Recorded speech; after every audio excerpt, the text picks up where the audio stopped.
C'était pas important. La sœur Nangaï à la Namakambouana. Donc, Cindy de Cœur, selon Pi Roger, il fallait pas en répondre. Toi, il fallait pas. Il y a mon comme ici, ma rambo.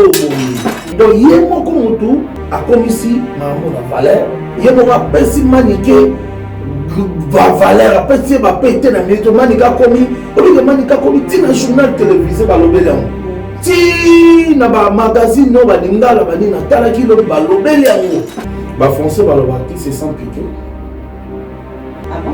Dis-moi aussi sa phrase là. Bah français, tout est donc à moi va le bâtir, c'est sans piquer. Après ils arrivent. Il connaît l'affaire. Bien sûr, mon ination, on est dans des politiques à faire été. Faire une politique à été. Peut-être que ça n'a surprise n'a pas bon balingara ça là où on a pas été. Mais on a pas faire à fond la vie d'un sommet. Et là, on faire les gars, il ne veut pas y bien. Voilà, faire à shooter. Voilà, faire à petit quartier là. Mon collègue a mariage, il y a présent Kabila, na maman livre. Bah, ok, Seigneur, surtout, et que bêta, na, oya, nani, et pas mon konzi. Bis tout le monde a bis na batete la fondation musée. Voilà, bis à quartier latin, bis à maison mère, il y a BCBG, il y a Madilou, il y a Niani. Frère, il y a qui est la bise à quartier, la casa à quartier, mais il y a qui au côté de la bise à maison, mais pour solo, la pension et l'eau. La solo la rappelle. Voilà. Bonjour, Nabino Nyosoboza sur VM Télévision et c'est Moïse pour retrouver bien encore pour une émission Sika, la Katia Virginie Manganga TV. Alors, pour une première, on a d'Abisso, on a vraiment au s'abonner et au partager ma vidéo dans ce canal. Comment quitter côté commentaire à partir d'un commentaire nayo donc aider bisoto si réellement tous ça musala malamu tous ça musala mabe. Alors ceux qui peuvent aider les alliés pour l'amélioration n'hésitez pas à côté commentaire. Alors déjà par politesse je vais le faire, mais c'est quelqu'un déjà connu dans le monde de la musique, hein.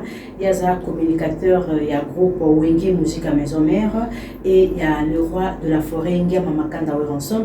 Oui, que Weranson c'est un grand artiste africain. Il a fait plusieurs stades en Afrique et il a fait plusieurs salles prestigieuses de Paris, Amérique, Asie. Donc Weranson est un grand leader. Asa leader netobara, il y a Moukete, leader P, il y a Pamba Pambate. Alors, Pi Roger n'a lié comme Ndeko, Nakata Musique, comme nous aurons plusieurs sujets que nous allons débattre. On va parler de l'affaire Cindy par rapport à sa réponse à la personne, je ne sais pas si je peux dire c'est une youtubeuse, blogueuse, je ne sais pas comment situer, hein, par rapport à la réaction de Cindy. Et puis on va parler de l'artiste Ngia Makanda Weranson. Est-ce qu'actuellement il y a un conflit entre JB et Weranson, héritier par rapport à la communication à ma proche naïe? Permettez-moi de dire que héritier en guerre avec Fali Poupa et Ferregola, affaire fils aîné. En tout cas, il y a un peu de lobby. Tomoni, Tolali, Tolamuki, Tomoni Lacoste, Alobi qui non, il y a Aza fils aîné. Faire Aloba qui est Aza papa leki.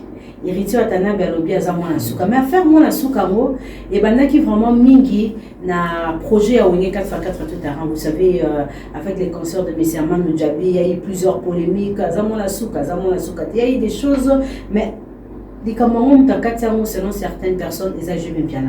Lors de son passage à une émission avec Claudicia, il a dit il ne faut pas chercher des polémiques, hein. Il faut qu'on se dise la vérité. Mon Souka, Eza Ferré Gola. Est-ce que Eza une humiliation de la part de héritier Watanabe? On en parle tout à l'heure. Mais comme on dit, l'actualité oblige, hein. Nous débutons avec le news de Cindy. Alors, Pi Roger, bonjour. Bonjour, Madame Virginie Manganga. Bonjour à tous les amoureux de cette belle chaîne comme ça. Mbote na bampangi, mbote na bino banso bozuli bakuli nena bolandi mo mboka Pi Roger lolaka Congo. Losako na bampakanyo sobozwa mo bozotala biso mo mboka Pi Roger na ye ko yanola na mituna Maman Virginie Manganga. Bon, on va pe na kotombela yo bonne année. Voilà, bonne année, merci beaucoup, bonne année la bande de Cognon Sabozola d'Abisso, tous à la depuis 2023 et puis ils ont année mon électoral. Alors on a aussi toujours na bana Lukunga. En tout cas, Tonito Sengaye, est-ce que ça pour ça naïe? Mais ce qui a sali qui na parlement bana lukunga bakosepela surtout bana lingwala balobi mwana mboka pardon mwana ya ndako tobengaki mingi maître Chris Cicéron bakobafaya Somme 35 mwana ndako topesi bambote ebele mpe nga nasengi kaka yo postule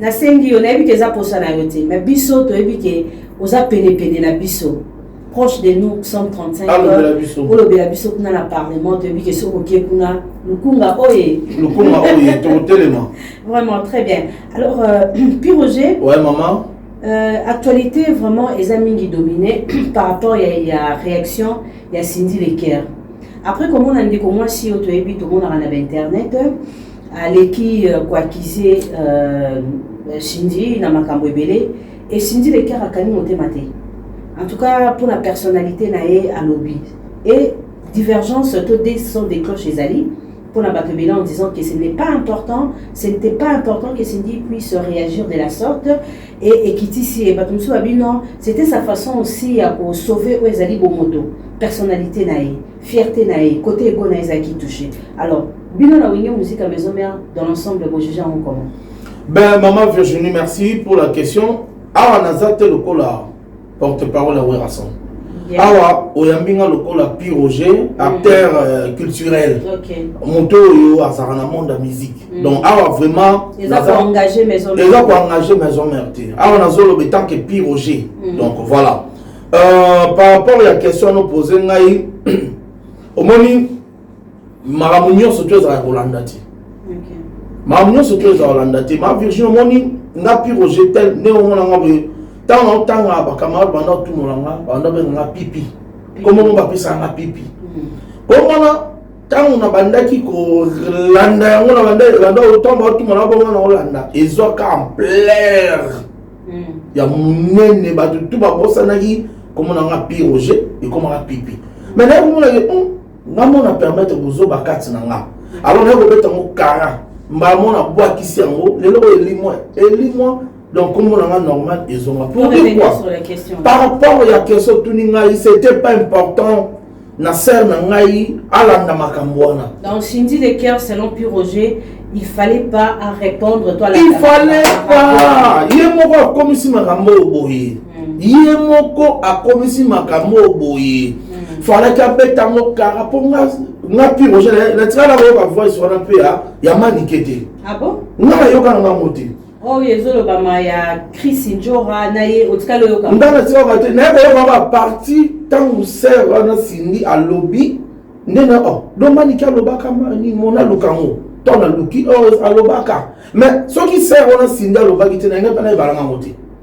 Donc yemo ko mutu a komisi mambo na valeur yemo ka pesi manike va valeur a pesi ba pete na mito manika komi obi manika komi tina journal télévisé ba lobela ti na ba magazine no ba lingala ba ni na tala ki lobi ba lobeli yango donc santi ka pesi actualité moro boye oyo ya za ki dans moté très bien au moins ba français bino d'autant français ba loba on répond l'imbécile par silence si réellement Manika za ki imbécile il fallait pas répondre en silence mais Pi Roger il y a des choses qu'on peut manger ça facilement na ba propos Cindy elle a dit azo crédité Maniké ce qui a fini mon chango une sale fille aza stérile abotaraté maman maman tete c'est moi la maman tete la fini non non c'est sa question là alors tout ben suite on a dit ça quoi accepter mais là où Cindy aza ko crédité Maniké ya koloba keye na artiste na biso ya mboka Fally Ipupa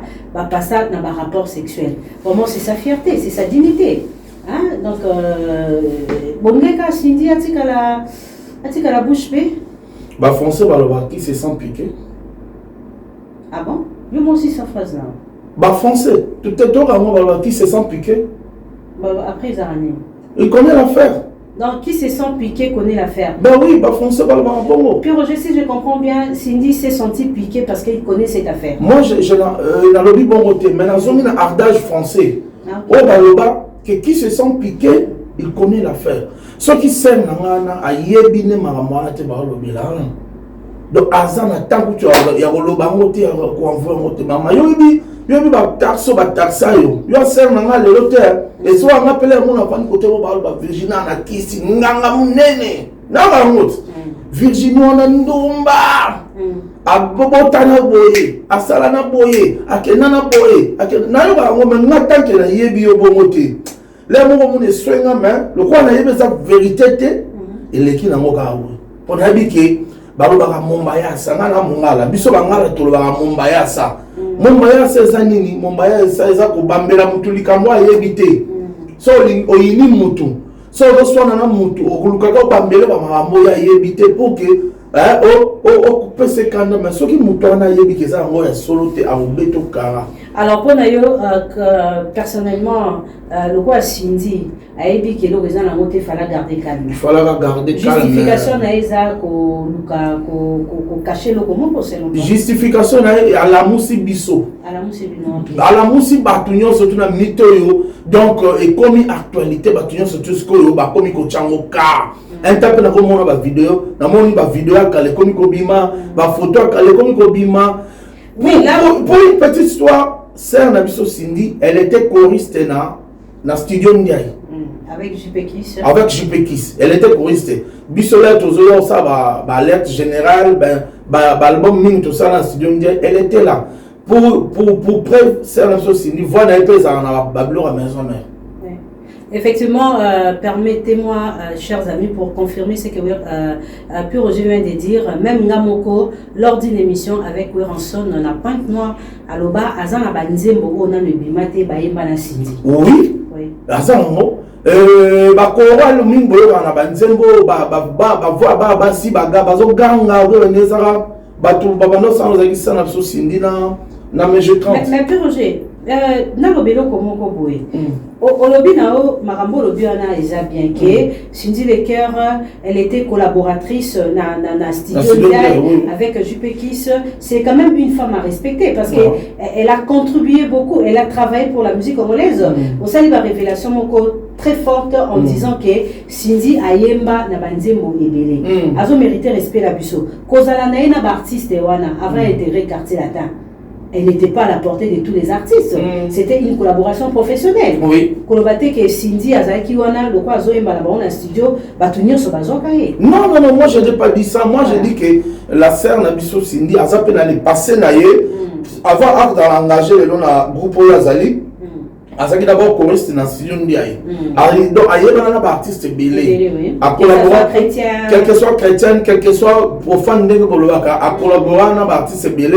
Belle voix na yona ezana kacha banzembo pe belo to yoka lelo na ba nganda na ba feti voix na ezali omona parce que azali ko travailler na ba chorale ya ba artiste belé donc ba na travailler na studio Ndiaye moni maman Virginie Moutunion c'est toi na droit ya nini valeur na ye personnalité na ezala toucher te mais eloko leki silence ezate ya na peut savoir exemple ka yo mo tozana na plateau nini baloba te pona yo mais au moins ba finga yo tongo midi pour moment na Virginie azo sané vidéo azo bina na azo sepela na ye donc na ba tongo ba finga ba mo ba comprendre te auto finga ka za ye ou ba za ye te tala à sert à l'homo université biso tu dois compter parmi ba to université donc Cindy comme une école primaire ça une université Kara l'homo pona nini biso tu dois compter na parmi Université Kara, tous les candidats, le rôle à Yo, le rôle à Cindy, le rôle à les rois de la forêt, Weraston, le rôle à Maman Sidéji Mampata. Pour le recteur, les raïs, Izine. Il y a le secrétaire académique, il y a Izine à Kara.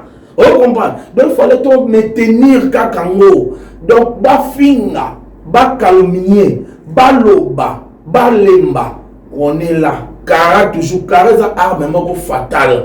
Silence est un arme. Même Bible déclare en garde silence. Moi je combattrai pour vous. Très bien, puis Roger. Alors après la sortie médiatique de Cindy, je dirais après cette communication, plusieurs personnes ont réagi.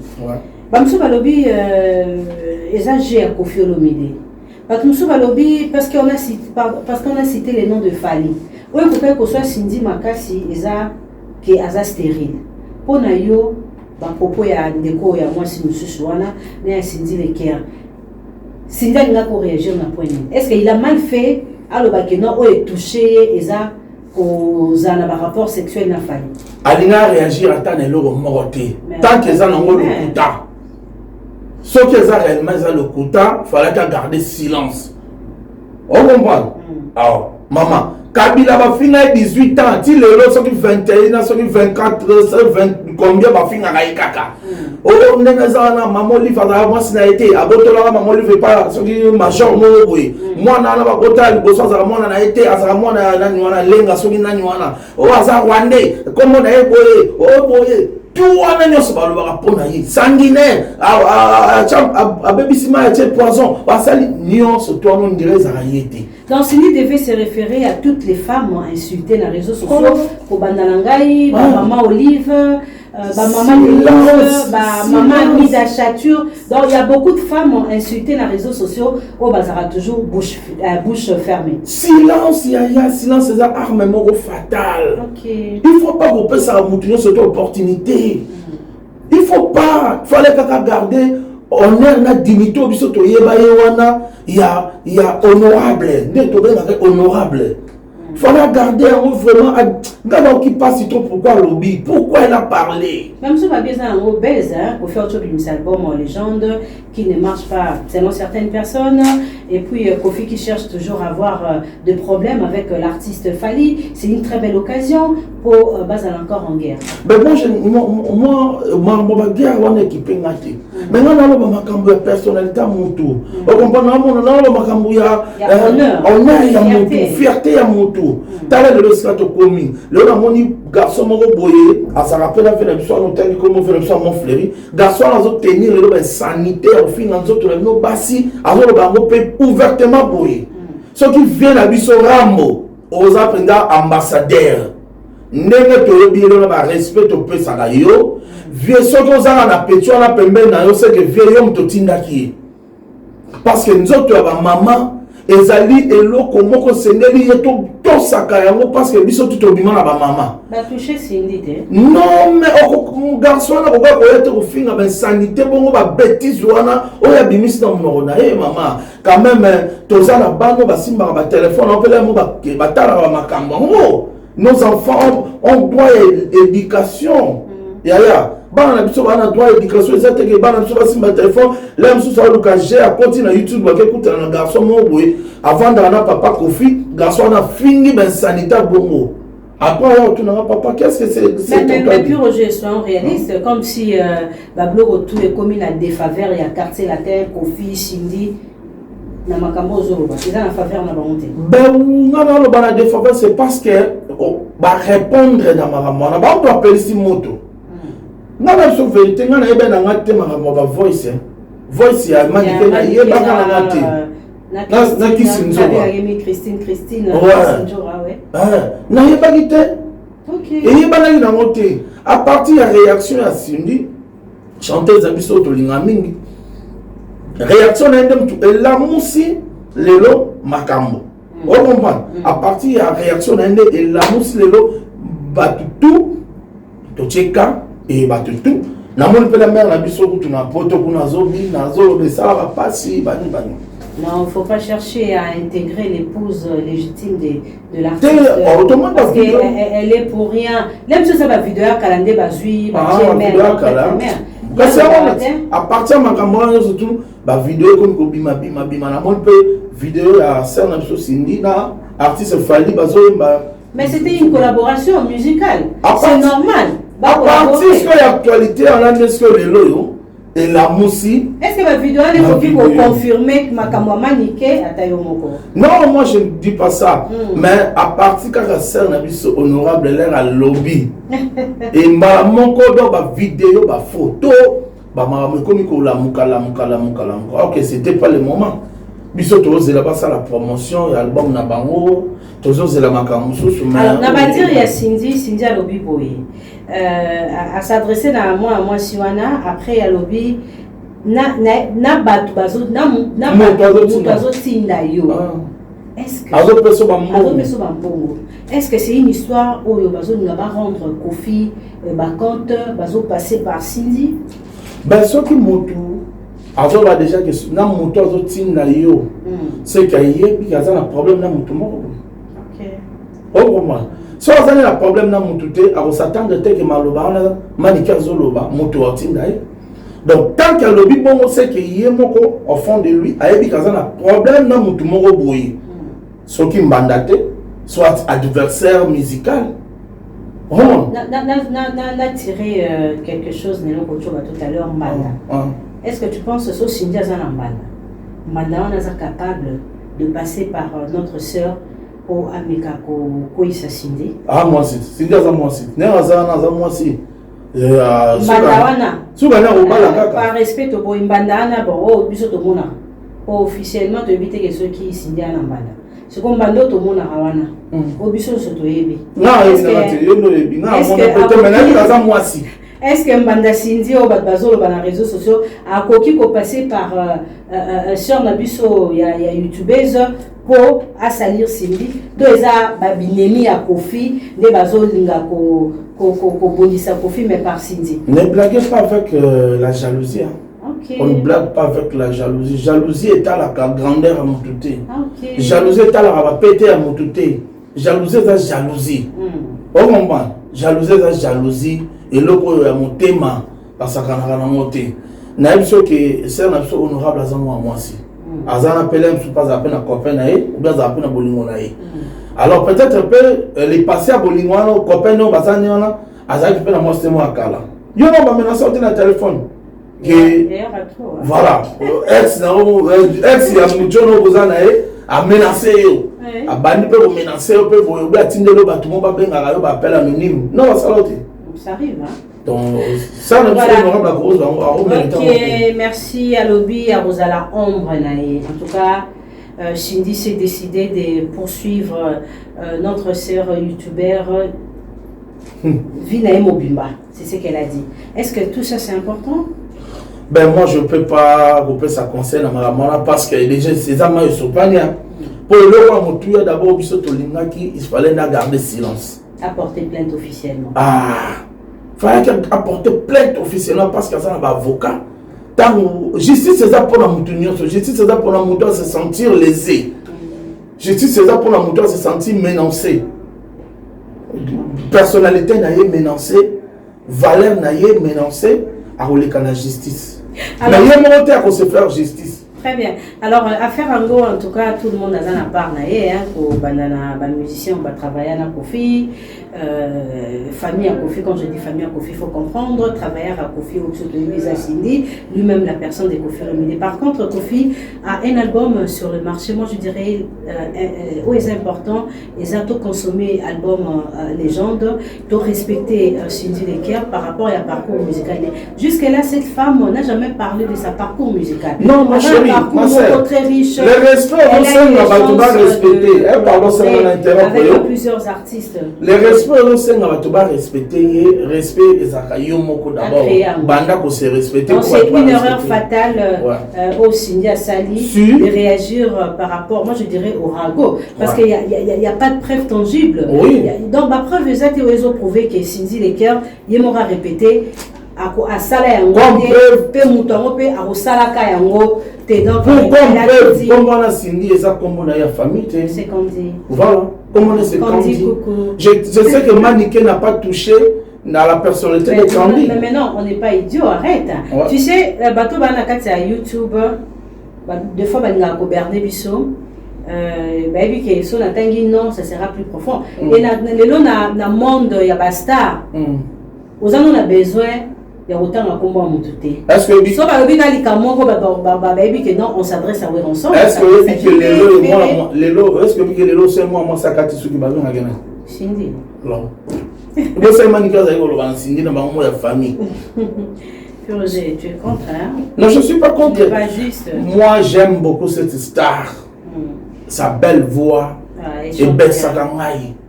Elle chante très bien. Esaïe. Ils ont Nathalie Makoma, ils ont Maman Bilabel, ils sont fanatiques dans Bango. Merci. Alors, moi je dirais une chose à Madame Cindy Leker, parce que tu as confié mon rabbiné Madame. lors il y a échange il y a presse hein, ils qui na Fleuve Hotel. Donc il faut dire il faudrait faire part des choses. Donc de ma part il fallait Cindy à garder calme et il faut voir est-ce que vous avez un avantage vous avez des avantages au départ elle a raison parce que c'est quand même sa personnalité, sa fierté et vous pensez que tout le monde peut être à la merci des hommes parce que à d'autres travailler dans Mibali et bateau va consommer la musique moi si peut mettre un musicien égal car à coucher facilement. La fille était là pour une collaboration. Si Azape Moutazan est passé naï. Mais nous devons respecter cette femme par rapport il y a apport naï musical. On va respecter il y a mon appel moto après cette actualité. En bon monde à YouTube. Maman, moi aussi on passe en actualité et ça au sein moi là yo. Merci pour Roger toqué na deuxième sujet na biso. Les alliés affaire fils aîné. Wenge tozon ara ko fin émission moraloba bata wenge ba bata désordre. Effectivement ba bata désordre Roger wera JB baleka wa po batia Bibles boula kao balobi faire fils dernier fils. Après Bobenga ou hérité. Maintenant la cause qui revient avec cette histoire, il y a fils aîné. Je ne sais pas. Qu'est-ce que Weronson cherche? Est-ce que Weronson y a hasard auteur, il y a séparation à artiste et naïdé? Maintenant quand on dit le dernier fils, premier fils, Eza ba makamuni, il faut le voir. Alors, il y a Eza makamuni. Ndeti la cause c'est ça va benga premier fils. Eza azali premier fils, ya wenge musique à maison mère. Hein? Ce qui fait le dernier fils.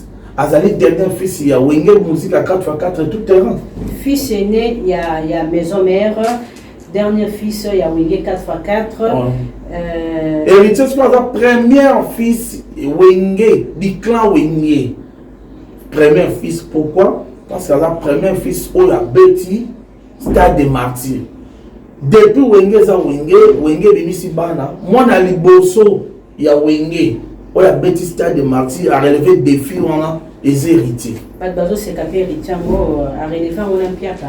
Attends c'est qui est mais il y a Betty au moins il y a Betty. Et bon oh bino bozo c'est quand bino d'abord Betty. Bon bino ça on a bino. Lui il a osé. Il a la quisse de quoi il est capable.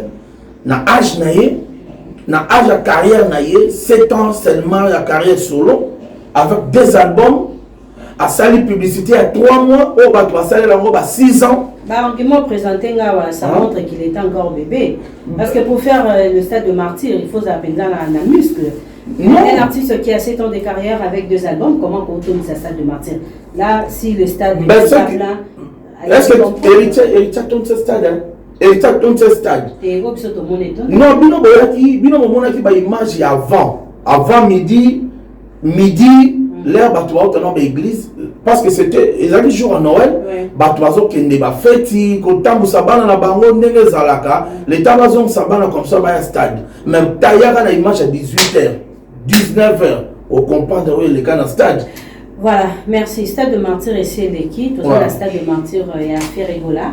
Papa Leki. Ah bêta. Il est pas la production le 24 juin dans le stade de martyr. Papa Leki. Héritier le bien avec amour, modestie, vivacité. Donc il faut mieux faire au lévis. C'est faire un problème dans la maison mère. Non, faire n'a pas de problème dans la maison mère. Comme pour preuve, Mikolo le roi de faire tout ça, vocal n'est surtout. Pour honorer na page officielle. Très bien. Alors tu qu'on l'accent mon salaire à ça la maison même. Banda vocal na liboso ti asuka. Le roi de faire tout ça sélection dans tout chamo Mikolo. Voilà. Alors autre le moment très important en disant que Weronson a tout ça la sélection, il y a Vokoto, il y a Ferregola, à tiens on a page naïe.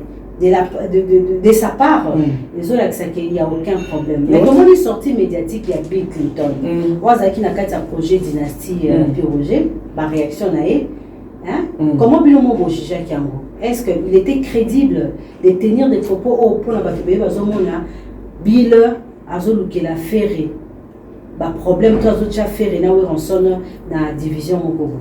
En tout cas, relation à faire et à présent Weronson et talika à faire et à présent Weronson. Et talibilité, c'est le hôtel, il y a un problème à Bill et ça il peut problème à dynastie. Bill avait un problème personnel avec Céléo. Au moment où Céléo a fallu qu'on préparait à affronter le 29 octobre, concert n'a eu à Farafa, on a fallu. Tout n'a plus de question. Ceux qui ont soutenu Céléo, alors que Céléo ça va aventure, ça va théâtre. Donc il avait minimisé Céléo. Céléo a eu pas bon dans mutema. Céléo a ngwaka. Moi balbi ni panga bangwaka baza batumo ba bomba na mutema bombango. Parce que Bill a ça muluba baluba na afana na baluba baza barankiniete. Sora lobi. So muluba ça lobi leki si muluba loba mungala. Donc lobi na ya bosani. Alors Bill tanga loba maramwana abosana naye. Na ba conférence de presse na salaka mamba loba abosana naye. So eko tomber na matanga ya mama chala mwana. Na pas du peuple. C'est le télémi azo solola Bill a yesikoyo sans kobo koyeba ki alobaka mabe pona Céléo a yesiko presa Céléo mbote. Alors c'est le bêta yeso qui 24 yeso qui 42. Céléo avait aussi raison, non? Ben oui, il avait raison parce qu'il était lésé par rapport à Badir Céléo atangaï. C'est quoi toujours maintenant na makambo ya Bill? Kasi on a chitete. Problème na bango zande wana. Il y a ba interview na bango basala ki wana. Si le problème, c'est que tant c'est là, Betty Bill, 12 ans, Betty Bill, la caméra, n'a mis sur bateau, Bill est souillé. C'est que Bill pas pour revenger. Au là, il y a la race, c'est Léo, Bill, c'est quoi, que c'est Léo, on est cocaté. Aïe, c'est que là, ta mamba dynastie, aux aïe, non, tu innocent. Donc tu condamnes Bill Clinton? Ben oui, je condamne, il fallait pas problème, il y a c'est Léo, sur son c'est Léo. Mais à Kendaki plus loin, en disant que Balingi Babouaka Weronson fait à Boy. Non, on est à prétexte kaka, peut-être à l'éga va fanatique à maison, mais bazoyer moi malamu, banini. Non. Tant que ça qui m'a ramené à Bangouna, bagi autour na raté. D'ailleurs la vidéo basalaka, dans le restaurant, là c'est un restaurant. Faire Bill, Céléo, faire azo ça bango n'est to dia wato si ça toque directement ma campagne Bill azai ko boya. Ah. Bill azai ko boya. Ma campagne on ezaki wa. Et bon na avant dans ma campagne. Père na bango. Faire alors la kende to si ça so toque tout doit ma campagne pas yemei. Bill azai ko boya. OK. Si vous voyez que Bill sera faire moi be vidéo de garage yo so fuya on zo mutawani au mona c'est le Bill la takale la maman à Beverly. Faire ba outi ko lia boye na table o Bill ba ke faire ba notela bango ba mongo ba ni na ba ni faire habiter wana na bino animation ngana ya kana mamba yemba bonde to lia bo 7 ou 6 maman to que tout droit ma campagne pas yemei Bill la boye. Donc Bill peut-être a lukaka support ba na maison mère ba chaye mais non, c'est pas ça. C'est ça, bateau peut consommer la musique, se poser la question.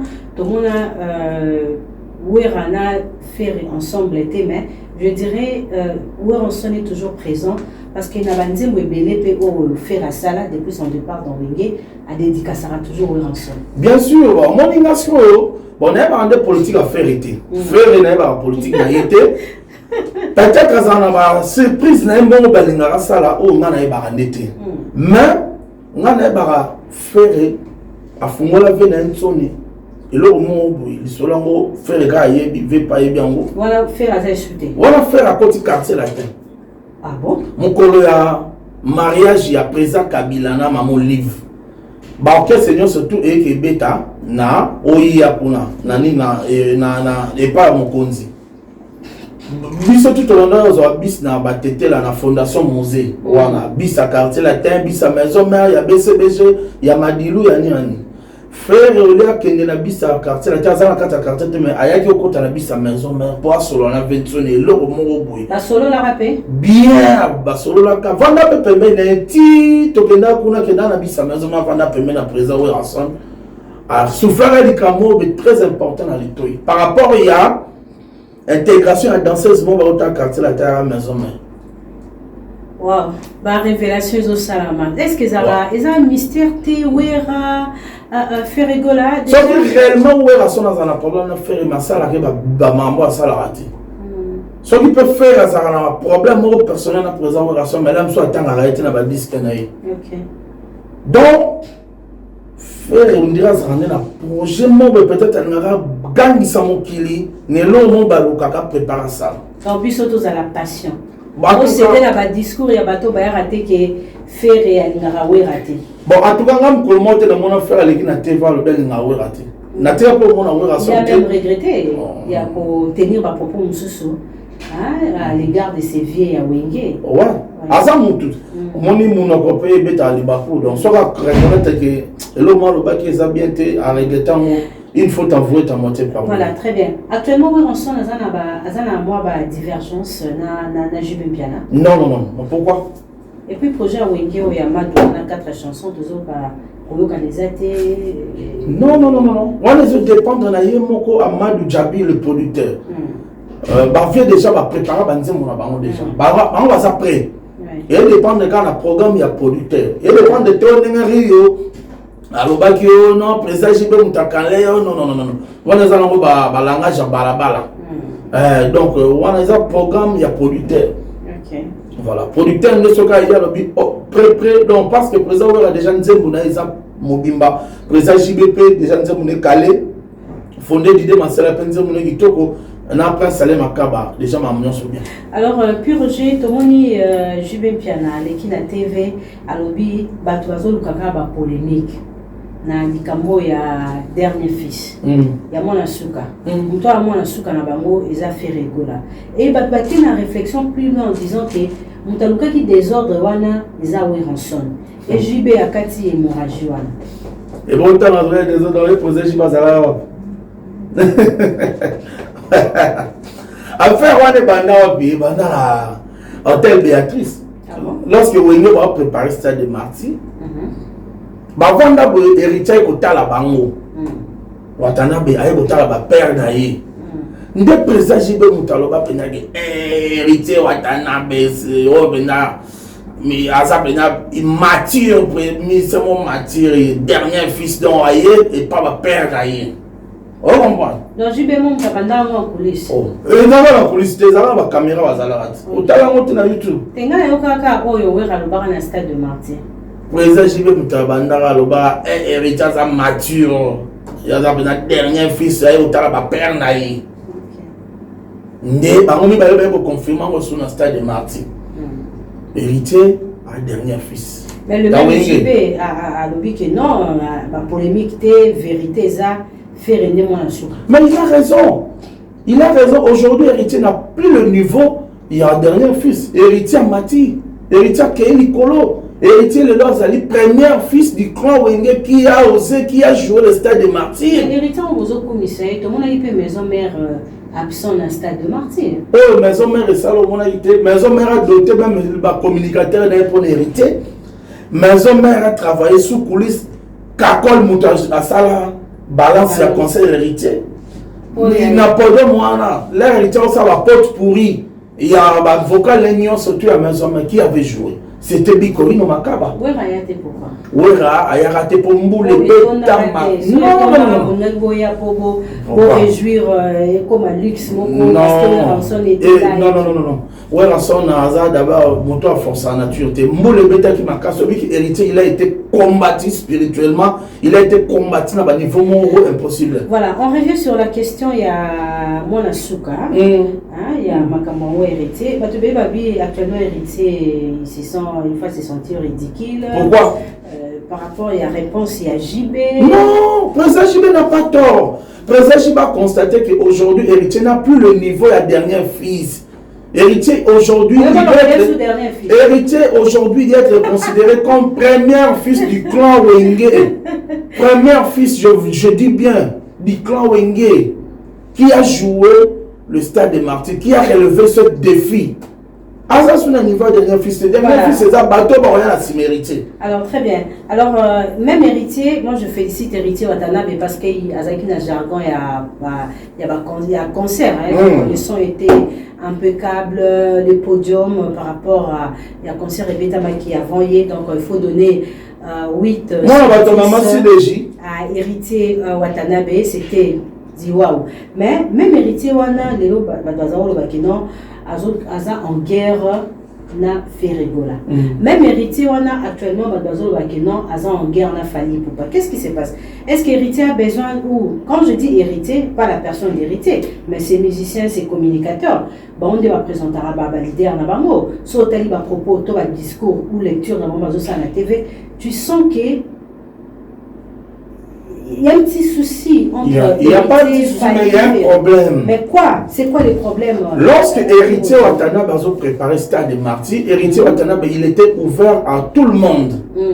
Héritier Watanabe a intervenu comme ça Ferré, comme ça Fally. Aïe mala banzembo na bango kutu na ba plateau ba télévision.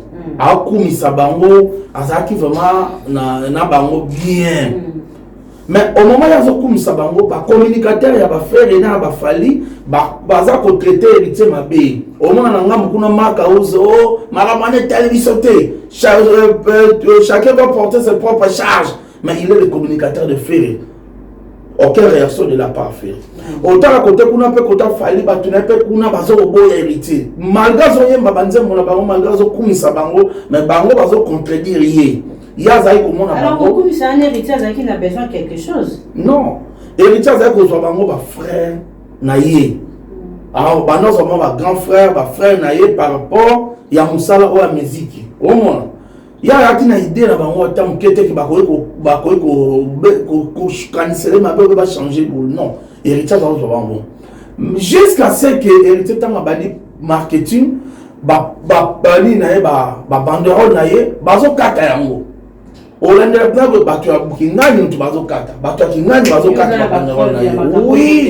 on a eu le preuve. Jusqu'à Ngamo Piroge, j'ai été menacé dans Tchangou pour l'attaquer pour le héritier. Je suis embayé dans l'aéroport dans Haute-Afrique du Sud. Moi, j'ai été menacé ouvertement par les Warriors.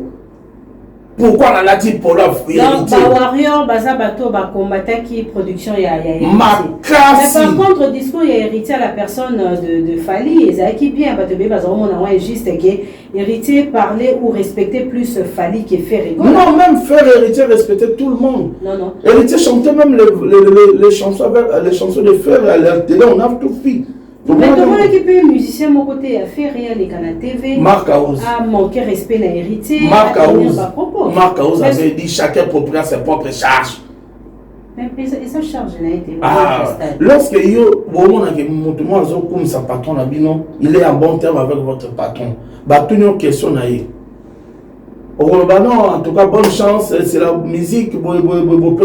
Mais il y a non, chacun propriétaire sa propre charge. On a dit que malgré Bola Monsa Abino Bolingi en moté. Donc, si actuellement il y a des accords entre héritier Fally, héritier Fally Ferré, allez-y comprendre. C'est par rapport à leur communicateur. Voilà, bateau va communiquer qui m'a bé pour un héritier dans concert à Stade de Martyrs. Pour moi, nous sommes communicable, il faut faire ta direct public. Public va t'avoir la position, il faut plus rejoindre le banel, puis rejoindre soit elle au public et l'année elle wana. Mais c'est un monde que puis Roger tenga mêlé elle au bas pas tenga. Moi je ne condamne pas les Warriors, moi je ne condamne pas les Gaulois.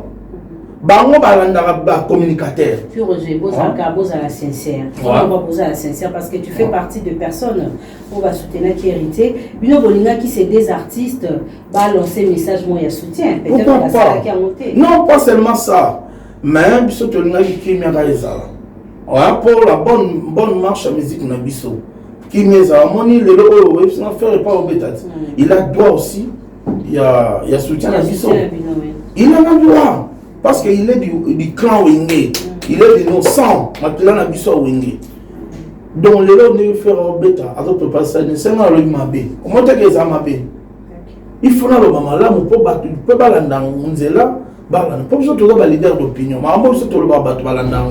Donc, bateau va communiquer qui m'a entre ne pas faire ne pas Fally, facteur public peut maman et contre guerre au artiste c'est peut-être maman va éviter. Et aujourd'hui, guerre wana ezokendeka mabe.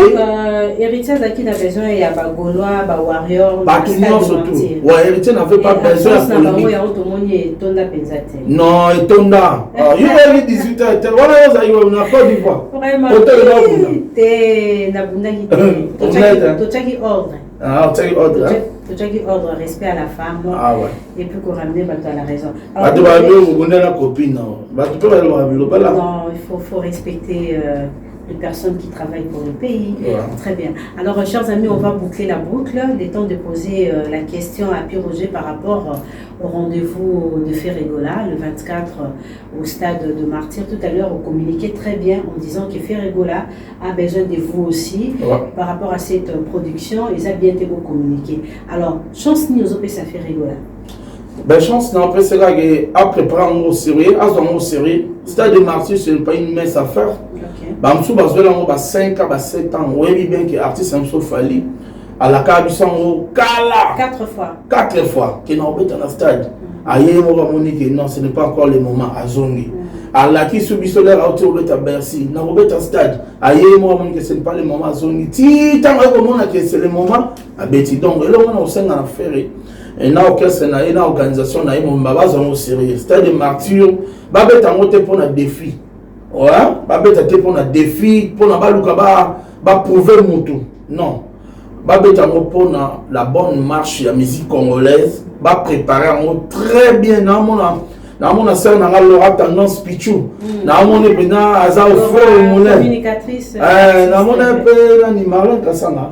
Ouais, moi je pas de problème, on a un problème dans votre. Pour n'attendre matanga na mona sa chauffeur. Ça va d'ailleurs, elle a compati par rapport à l'agression dans Abidjan. Ah, ça t'est bébé, il faut pas que tu vas à la paix. Pour n'attendre matanga Evelyne Camo, les Arabes ils ont c'est un passé. En tout cas, bravo na mona pe pas à communiquer bien par rapport à l'événement à faire. Bon, vraiment sérieux. Bon, effectivement, nyos tozo zango au sérieux, puis so bandeko tozo accompagner Ferré pour un stade de Martyr et Ferré à Sengi presse et s'impliquer parce que ça qui Kambambo ka Ferré pour la congolais.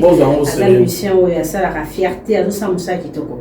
Ah pour la mission ba congolais. Alors question sous Kezali stade de Martyr de la Pentecôte, ils ont vraiment l'histoire vraiment majeure sur le plan culturel Yamboka.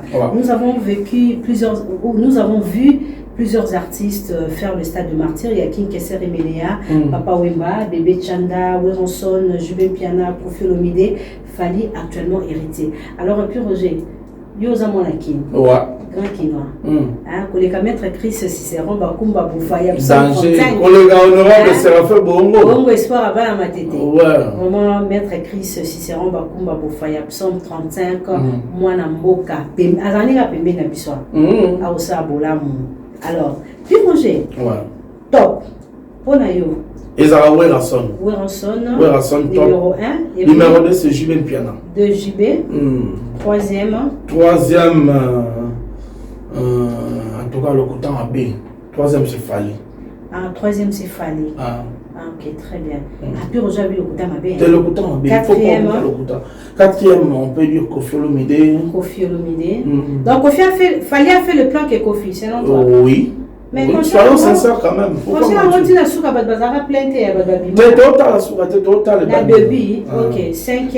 Cinquième, c'est... Cinquième. Tous en la Kester, tous en la Papa Wemba. Papa Wemba. Kester, attention pas Kester. Quel concert à Kester et on a installé Papa Wemba. Après Bébé Chanda. Bébé Chanda, n'a souvent hérité. Ouais. Hérité, ça l'échec à Bastade de Martyr. Non, ça l'échec. Non, je dis pas ça. On t'aime beaucoup. Il a un top classement selon Pierre Roger. En tout cas, selon Pierre Roger, par rapport à tous les artistes qui ont fait le stade de Martyr, il a noté, il faut noter, selon Pierre Roger, Mouto Asali Penda plein, Eza Weranson.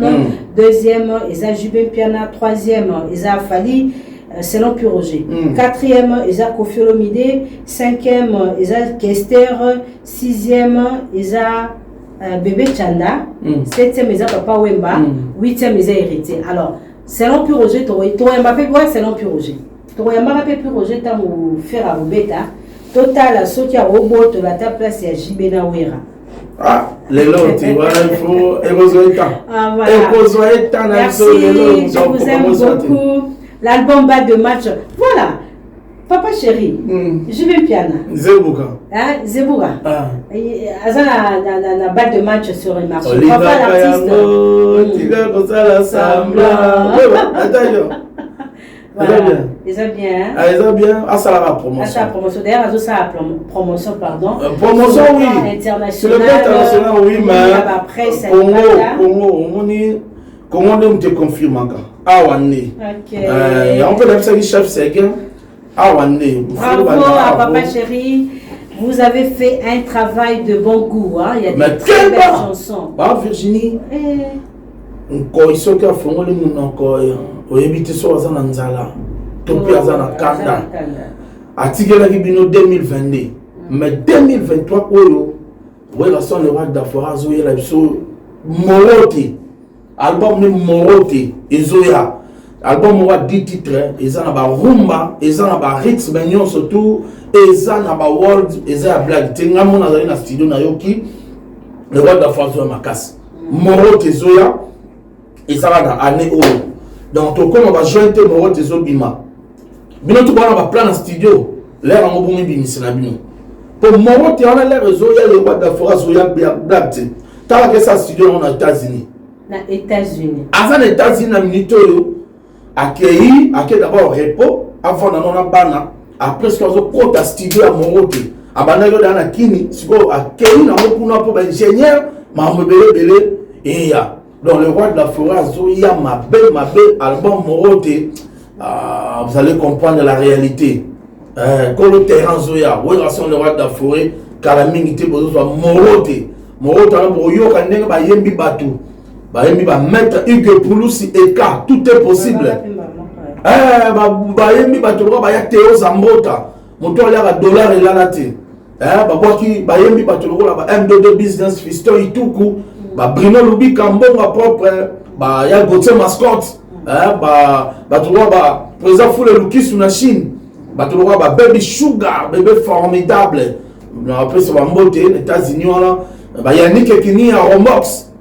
Donc, vraiment, ma bien, Zali. Alors, merci beaucoup, chers amis, de nous choisir. Hein. Vous étiez sur Virginie Manganga à télévision. C'est par ici que nous bouclons la boucle. Je vous retrouve la semaine prochaine. Déjà, je vous mets au parfum deux albums qui vont voir les jours dans les prochains jours. Il y a l'album Chemin de la gloire de l'artiste Héritier Watanabe. Et puis le rendez-vous avec Ferregola, avec l'album Dynastie 2. C'est pour le 3 février. Il y a un changement. Mais le plus grand rendez-vous avec Papa Rumba, Jésus des Nuances, Moto Ayambo. C'est prévu pour le 24 juin 2023 au stade de Martyr. L'album Légende est disponible. Il y a balle de match avec Jubin Piana. Allez savourer ces deux albums. Et comme vient de dire Pierre Roger, déjà cette année, il y aura un album de 10 titres de l'artiste Liam Makanda Ranson. L'album c'est Morote. Vraiment, je vous aime beaucoup. Je vous demande de rester branchés, mais permettez-moi de souhaiter, de souhaiter de bonnes choses. Hein, voilà. Maître Chris Cicéron Bakumba Bofaya, psaume 35, Laura Tendance Pichou, Nabo Sanité Andy Plage, sans oublier Alain Sekimonyo Albumbashi. Donc, je vous aime beaucoup. Abonnez-vous sur Virginie Manganga Télévision.